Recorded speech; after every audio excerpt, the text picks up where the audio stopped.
అయ్యా శివరాయ గారు, ఆ రిక్షుడు ఎలా ఉన్నదో అదే విచిత్రంగా ఉంది. మనం ఇంతకు ముందుకి వచ్చామే.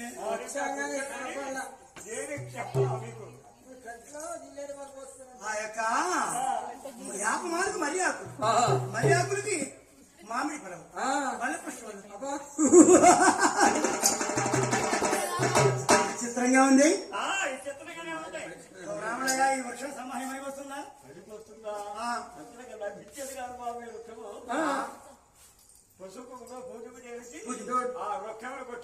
సాగరయ్య సముద్రయ్య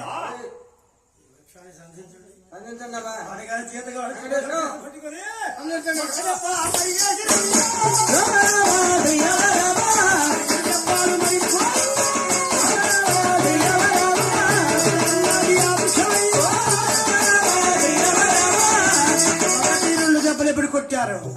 2 ఘాట్లు పడి బట్టలు ఎప్పుడైతే పెరిగినారో 2 ఘాట్ల నుండి సీము రక్తము కుంభించనయ్యా.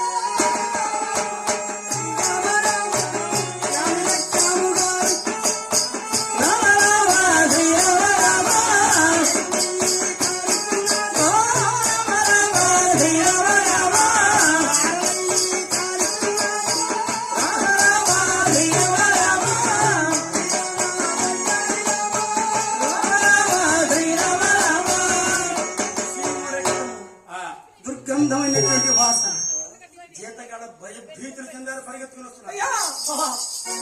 గారు, మేము చూస్తున్న వృక్షాన్ని గమనంగా పూజించి 1-2 దెబ్బలు కొట్టగా తొలిదెబ్బ పాలు కాదని 2వ దెబ్బకు పేడి రావాలి.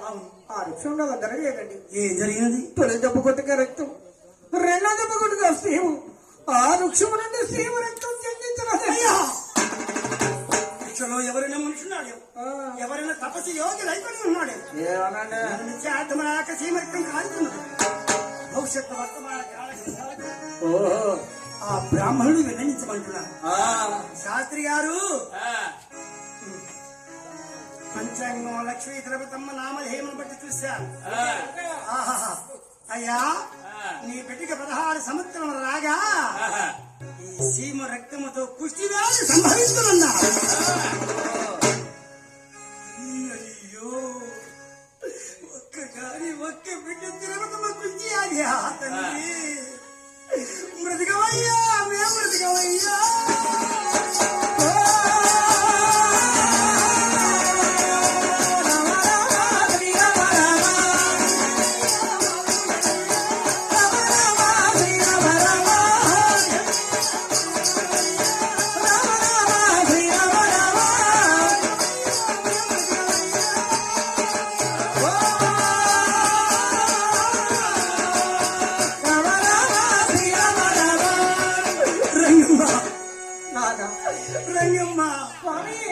మన తిరుపతమ్మ కుష్టి వ్యాధి వచ్చినట్ట.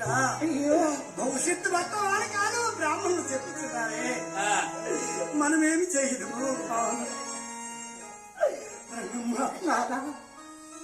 ఆ శివ రక్త కార్యలక్షణ పట్టుకున్నట్లయితే మన బిడ్డకి ఆ కుష్టి వ్యాధి రాజమగ స్వామి. అవును పొద్దు రాధా. అయ్యా బ్రాహ్మణుల ఆ శివరక్తం ఇక్కడ రావలే వృక్షాన్ని పట్టుకుని ఉన్నట్టు నా బిడ్డకి ఆది రాదు కదయ్యా. నాయన భవిష్యత్తు మాడదు, కొట్టిన వస్తుంది, కొట్టగా పోయిన వస్తుంది అంటున్నారు బ్రాహ్మణులు. తిరగతమ్మా, బంగారు తల్లి కన్నీరు కాచుతున్నది అమ్మా. అమ్మా తిరుపతి, ఇంత చక్కని బాలగాది ఆది ఎలా వస్తుందమ్మా? కృష్టి వ్యాధిని కొట్టున్నా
స్తంభానికి వేయించడానికి వీలు.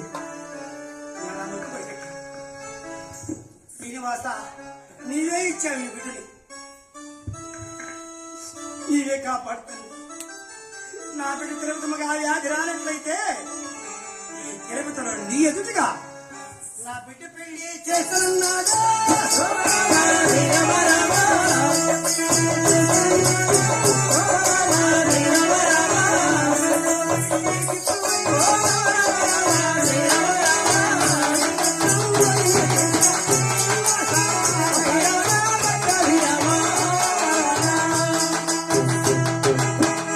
బంధువులందరూ కన్నీరు కాచు పళ్ళలో కొలువై అనగలపురం చేరుకున్నారు. బంధువర్గ వారందరూ కూడా ఇంటికి చేరుకుని రంగమ్మ తిరుపతమ్మ జన్మించినటువంటి రోజున ఆ రోజే మన గోవు జన్మించిన కష్టం. ఆ గోవును కూడా ఎగరేశ్వరానికి వదిలేద్దాం. అలాగే జన్ని గోవుని పేరు కట్టి మాటలు తెలిసే మంచి గోవుని పూల పందిరి నేను కట్టి వేసి కొబ్బరి టెంకాయ నీరు తాగు ప్రేమగా తాగుతున్నారు జన్ని గోవుని. తిరుపతి పరిస్థితి ఎలా ఉంది? ఎలా ఉన్నదండి?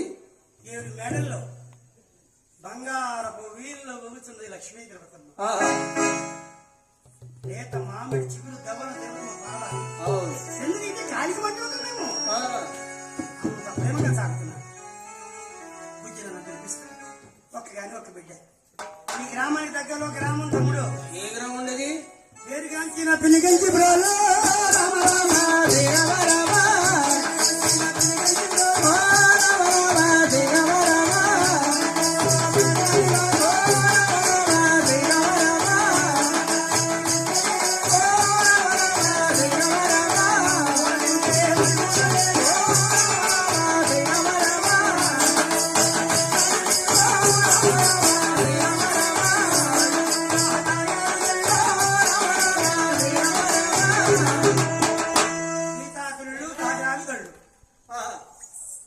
కంచిపురం గ్రామం. ఇష్ట దరిద్రం అనుభవం చేస్తున్నారు. వాడికి సంతానం మొత్తమంట. ఒక్కరు కాదు, ఇద్దరు కాదు. వారికి జన్మించిన కుమారుడు 7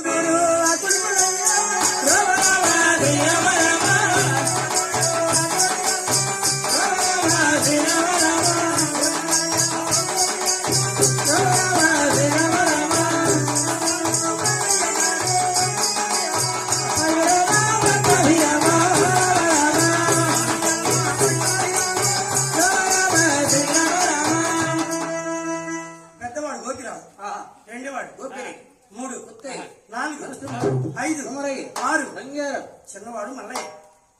పెద్ద కుమారుడు గోపిరాజు 30 సంవత్సరాలు పెళ్లి కాలేదు. ఒకనాడు ఎంకమ్మ చూసింది. మా ఆయనకి ఏం తెలియదు. కావున పెద్దవాడు పెళ్లి చేయలేకపోతే మిగతా కుమారున్నారు ఇంకా 6 ఉంటారు. నేను ఎలా చేయను? మా ఆయనకి ఏం తెలియదు. ఒకనాడు ఎంకమ్మ కృష్ణంలోకి వెళ్ళింది.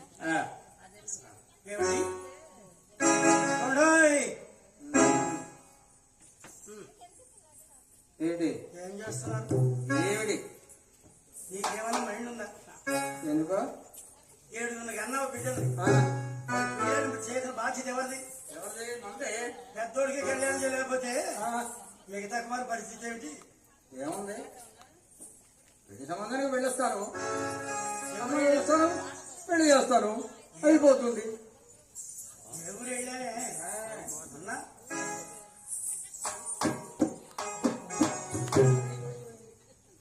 ముళ్ళపాడు పెడితే